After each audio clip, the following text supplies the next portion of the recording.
Shalom, shalom, mes frères et sœurs. Nous allons partager la parole du Seigneur.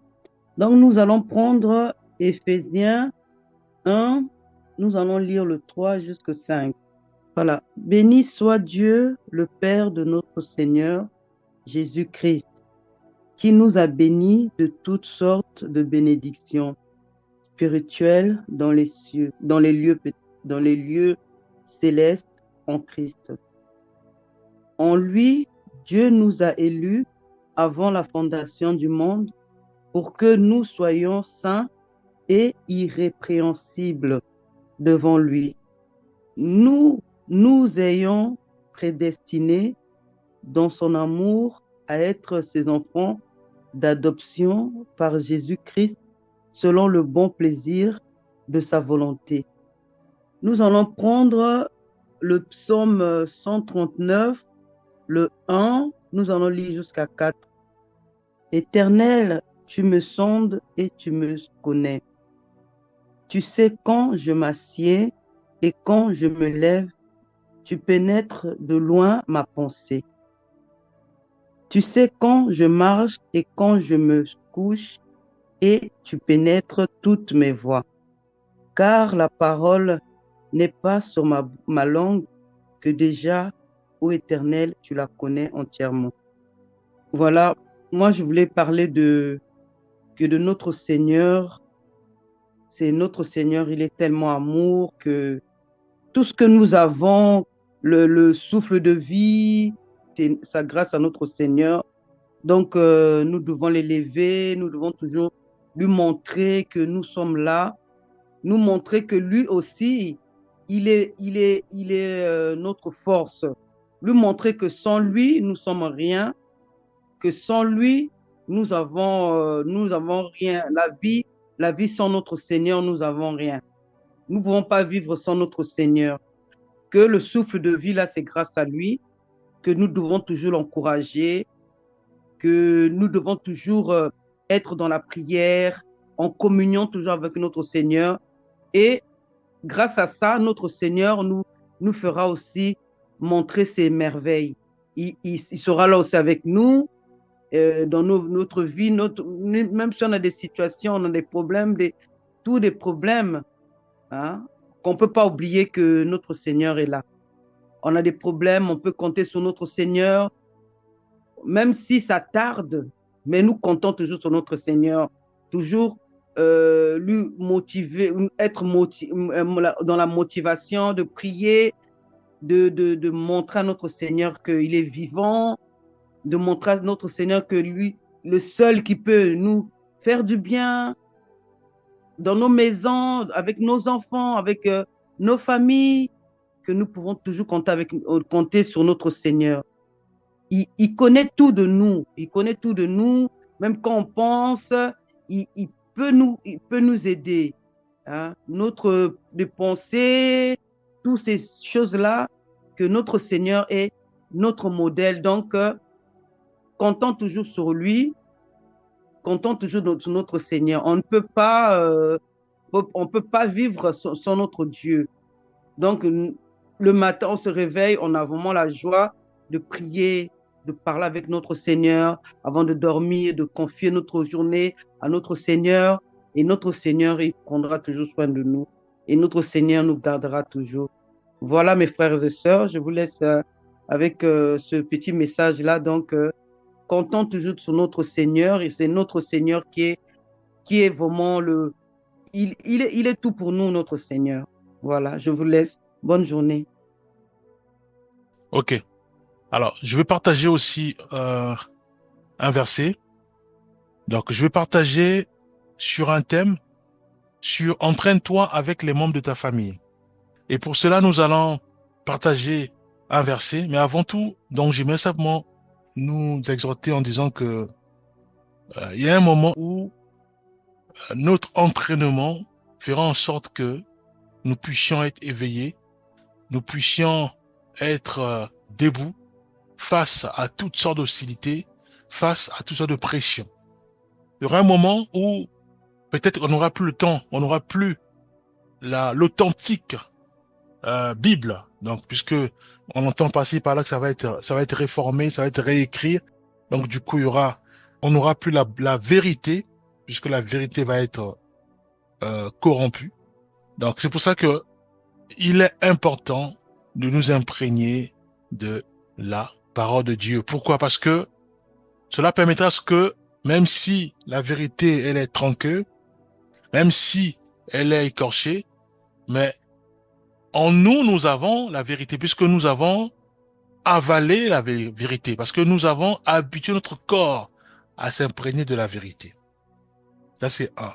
Et deux, peut-être que demain ou après-demain, un peu, on l'a vu surtout quand il y a eu Covid, où on pouvait plus aller à l'église, où on pouvait plus voilà, nous retrouver ensemble parce qu'il y avait ce virus. Donc aujourd'hui, il est plus qu'important que nous puissions nous entraîner à prier, nous entraîner à lire la parole de Dieu, nous entraîner à nous exhorter, nous entraîner à marcher dans la pureté, nous entraîner à marcher dans la sanctification, nous entraîner à obéir à notre Seigneur. Pourquoi? Parce que plus nous entraînons, plus aussi euh, ça va être facile pour nous de marcher dans la pureté, de marcher dans la sanctification, de marcher dans l'obéissance à la parole de Dieu. Plus nous entraînons, plus aussi nous maîtrisons la parole de Dieu. Plus nous entraînons, plus nous enracinons en Jésus-Christ. Pourquoi? Parce que nous, avec l'habitude, avec les entraînements, ça va être pour nous facile de détecter qui ment, qui tronque la vérité et qui parle pour son ventre. Voyez-vous? Donc, on peut être face à un frère ou à une sœur. On sait que ce qu'il dit, c'est pour me pousser à donner l'argent, mais c'est pas pour me pousser à croire en Jésus-Christ. Pourquoi? Parce que j'ai habitué mon corps, mon âme, mon esprit à m'entraîner sur la méditation biblique, à m'entraîner sur à, enseigner à mes frères et sœurs, à m'entraîner à obéir à la parole de Dieu, à m'entraîner à pratiquer la parole de Dieu. Voyez-vous? Donc, il est important que nous puissions nous entraîner sur l'œuvre de Dieu. Alors, certes, cela implique à ce que nous-mêmes, que nous soyons engagés, et cela aussi implique à ce que si nous avons des enfants ou si nous sommes dans une famille, que nous puissions aussi impliquer tous nos bien-aimés aussi à la même pratique, à s'entraîner mutuellement pour que le jour où il n'y a plus d'église, le jour où on peut plus lire la parole de Dieu, mais déjà nous avons déjà les bases au sein d'une famille, au sein d'un couple, puisque nous nous entraînons constamment. Voyez-vous? Donc nous allons commencer à prier dans nos maisons, nous allons commencer à nous échanger dans nos maisons, nous allons commencer à nous exhorter dans nos maisons. Pourquoi? Parce que il y a eu l'habitude. Parce que Jésus-Christ nous a aidés finalement à faire de cela notre mode de vie, qui consiste à prier en famille, qui consiste à échanger en famille, sur la parole de Dieu, qui consiste à nous soutenir dans la prière. Voyez-vous? Pourquoi? Parce que ça va beaucoup nous aider au moment où il y aura plus d'église, au moment où il y aura même plus de réseaux sociaux, au moment où il y aura même plus euh, l'évangélisation soit dans la rue. Donc, il est important que nous puissions nous entraîner avec les membres de nos familles. Voyez-vous? Alors, si j'ai du mal à partager l'évangile, j'ai du mal à enseigner, j'ai du mal à exhorter, à ce moment-là, le mieux à faire, c'est de m'entraîner avec les membres de ma famille. Donc, ça peut être mon père, ma mère, ça peut être mes enfants, ça peut être mon épouse, ça peut être mon époux, ça peut être mon meilleur ami. Je m'entraîne à lui exhorter en m'appuyant sur la parole de Dieu. Plus je m'entraîne, plus je m'entraîne, à ce moment-là, ça va être difficile pour moi maintenant d'avoir honte. Pourquoi? Parce que il y a eu l'entraînement à la maison. Je me suis entraîné. Voyez-vous? Donc je connais la parole de Dieu. Je me suis entraîné Et le Saint-Esprit m'a fortifié. À ce moment-là, face à un frère ou une sœur dans la rue qui manifeste le mal, qui véhicule le mal, à ce moment-là, j'ai la capacité, j'aurai la capacité maintenant de véhiculer l'amour, de véhiculer la paix, de sorte à décimer ou à absorber le mal que l'autre en face véhicule. Voyez-vous, parce que au préalable, je me suis exercé à la maison, dans ma famille, avec mon époux, avec mon épouse, voyez-vous, avec mes grands-parents, donc mon grand-père, ma grand-mère, voyez-vous, pour, pour être prêt. Un chrétien ou une chrétienne, la chrétienne doit toujours être prête. Prête à partager l'évangile, prête à secourir, prête à véhiculer la parole de Dieu, prête à véhiculer l'amour. Là où il y a le chaos, là où il y a le malheur, là où il y a toutes sortes d'hostilités. La chrétienne, elle doit être prête pour partager l'évangile qu'elle a déjà acquise en elle, qu'elle a déjà avalé en elle. Voyez-vous? Donc, mais cela passe par les entraînements. Voyez-vous? Cela passe par les entraînements. Donc, nous devons nous exercer au sein de nos familles. Donc, nous devons nous exercer au sein de nos foyers. C'est très important. Voilà. Prenons quelques versets. Nous allons prendre Deutéronome 6, verset 7. Je vais lire. Tu les inculqueras à tes enfants et tu en parleras quand tu seras dans ta maison, quand tu iras en voyage, quand tu te coucheras et quand tu te leveras. Donc, voyez-vous la répétition. Donc, il est important de réaliser que la parole de Dieu est de être transmise de père en fils ou de mère en fils ou de mère en, de mère en fils, de mère en petit-fils. Voyez-vous? Donc, la parole, elle doit être transmise en permanence. Pourquoi? Parce que c'est cette parole qui fera en sorte que les membres de nos familles ainsi que nous-mêmes, que nous puissions être debout face à la pression, puissions être debout face à toutes sortes de vagues venant de l'ennemi. C'est la parole qui nous fortifie, qui nous restaure, qui nous ressource.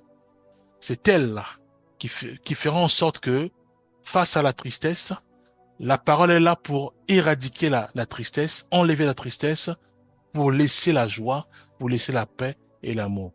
Voyez-vous? Donc nous devons nous entraîner dans nos maisons, nous devons nous entraîner constamment à prier, à lire la Bible, à s'exhorter mutuellement, à effectuer des chaînes de prière. Voyez-vous? Nous entraîner à s'aider mutuellement dans la prière, dans l'explication de la parole de Dieu. Prenons un autre verset, nous allons prendre Matthieu 18, verset 20. Il est dit, car là où 2 ou 3 soient rassemblés en mon nom, je suis au milieu d'eux. Ça, c'est la foi en Jésus-Christ. Donc, nous devons avoir une foi ferme que le fait de m'entraîner avec mon époux ou mon épouse, le fait de m'entraîner avec mon père ou ma fille, Jésus-Christ est au milieu de nous.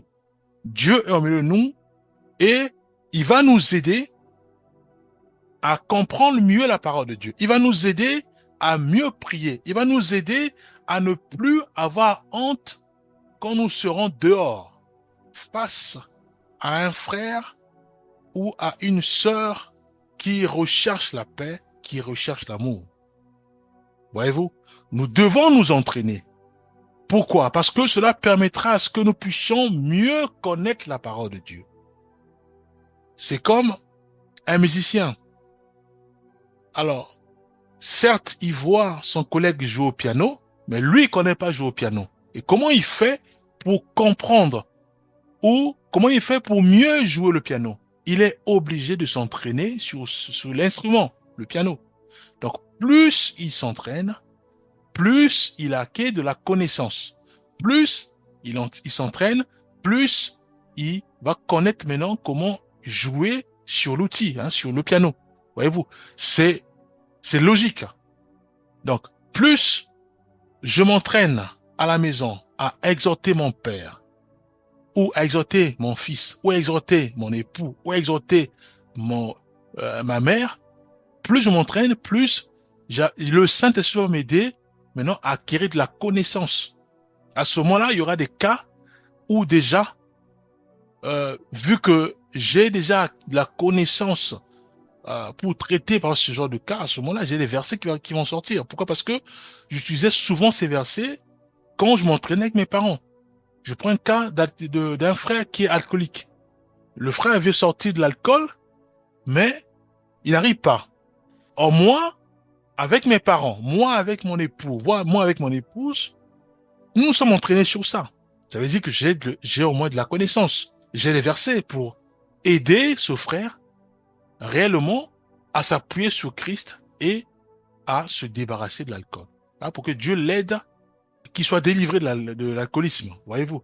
Donc à ce moment-là, pour moi, ça va être naturel, ça va être limpide, ça va être sans faire d'effort.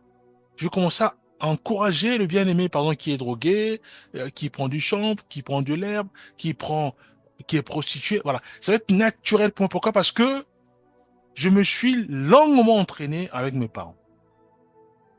Voyez-vous? Donc, il y aura des versets bibliques que j'utilisais souvent lors de mes entraînements.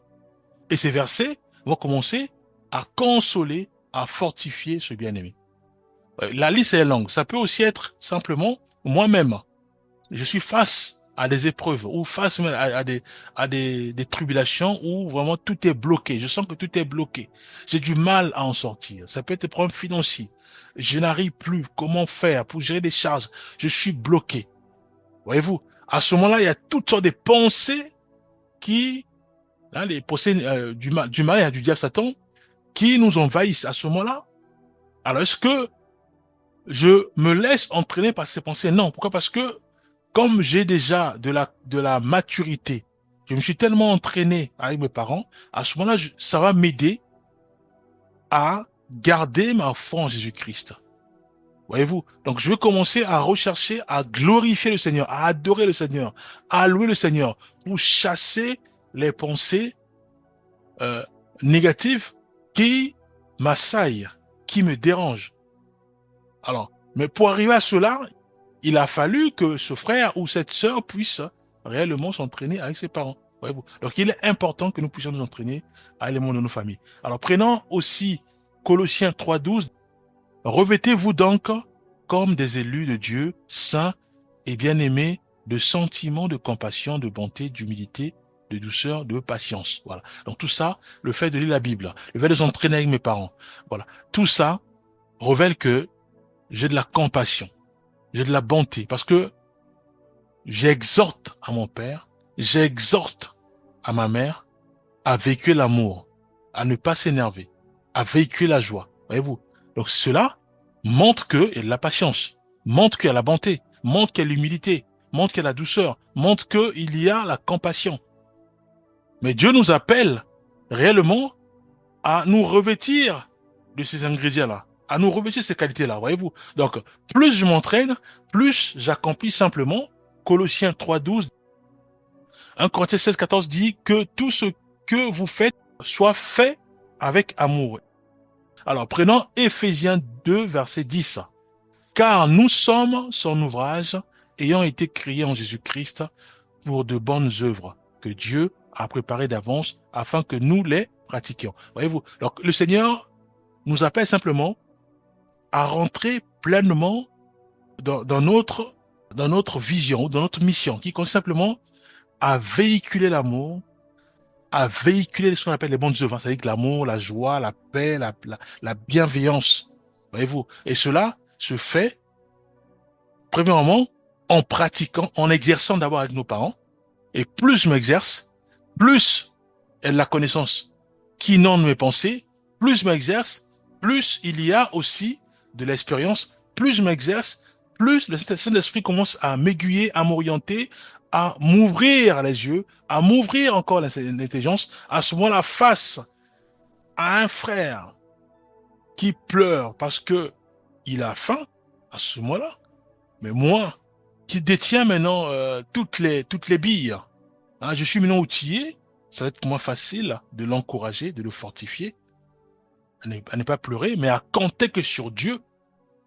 Et plus il va compter sur Dieu, à ce moment-là, j'applique le verset qui me demande aussi à moi de nourrir ou de donner la nourriture à celui ou celle que j'ai enseigné. Hein, Dieu dit, bien sûr, nous pouvons exhorter un frère, mais si nous avons aussi quelque chose, nous pouvons aussi fortifier ses bien-aimés, on leur donne la nourriture ou le pain, un peu comme faisait Jésus-Christ avec les 4000 personnes. Il a enseigné ensuite, il les a donné le pain, il les a nourris avec le pain et, et le poisson.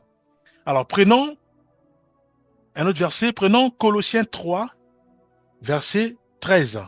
Supportez-vous les uns les autres, et si l'un a un sujet de se plaindre de l'autre, pardonnez-vous réciproquement, de même que Christ vous a pardonné, pardonnez-vous aussi.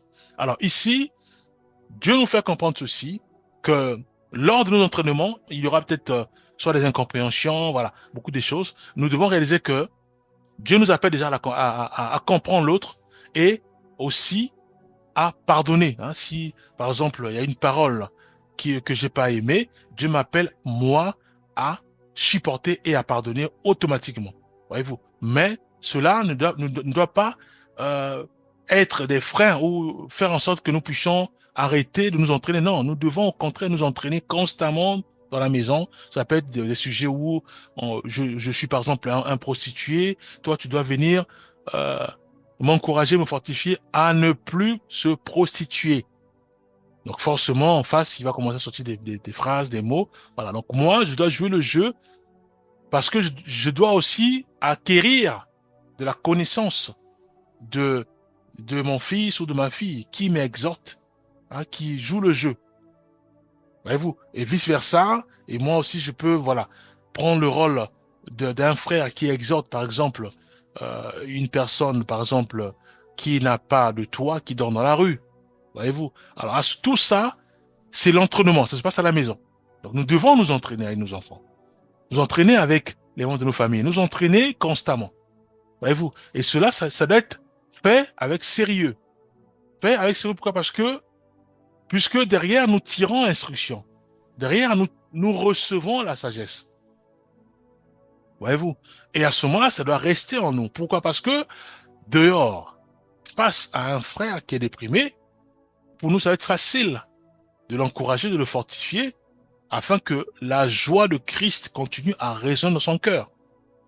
Donc nous devons nous exhorter mutuellement et nous devons nous entraîner avec les membres de nos familles. Nous allons prendre Josué 24, verset 15. Moi et ma maison, nous servirons l'Éternel. Voyez-vous? Donc ici, c'est une affirmation. Moi et ma maison, nous servirons l'Éternel. Dans ce monde, il y a forcément des choix à faire et des décisions à prendre.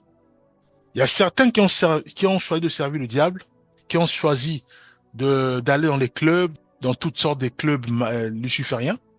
C'est un choix qu'ils ont fait et ils ont pris des décisions.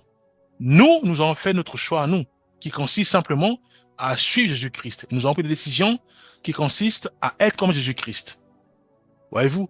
Donc, il est important de réaliser que, en tant qu'enfant de Dieu, en tant qu'un frère, une sœur qui aspire à être comme Jésus-Christ, nous devons aussi réaliser que, de la même manière que nous avons pris une décision, nous devons aussi aider les membres de nos familles à nous suivre, puisque nous avons pris des bonnes décisions, qui consistent simplement à véhiculer l'amour, qui consistent simplement à marcher avec notre croix. Prendre notre croix. La croix, c'est quoi? Ça peut être les galères, ça peut être toutes sortes de difficultés. C'est ce qu'on appelle la croix. Voilà. Nous n'abandonnons pas notre croix comme font ceux et celles qui ont choisi dessus, qui ont préféré dessus le malin, le diable, pour avoir des richesses, pour avoir l'argent. Voilà, ils ont jeté leur croix. Mais nous avons choisi dessus Jésus-Christ. Ça veut dire que nous prenons notre croix. La croix symbolise les douleurs, les maladies, toutes sortes de difficultés que nous recevons ou que nous vivons. Voyez-vous, c'est ça la croix. Nous devons prendre notre croix et suivre Jésus-Christ. Suivre, c'est par la foi. Nous croyons que il va nous désaltérer, il va nous aider, il va commencer à nettoyer nos vies et à faire en sorte que la croix devienne légère.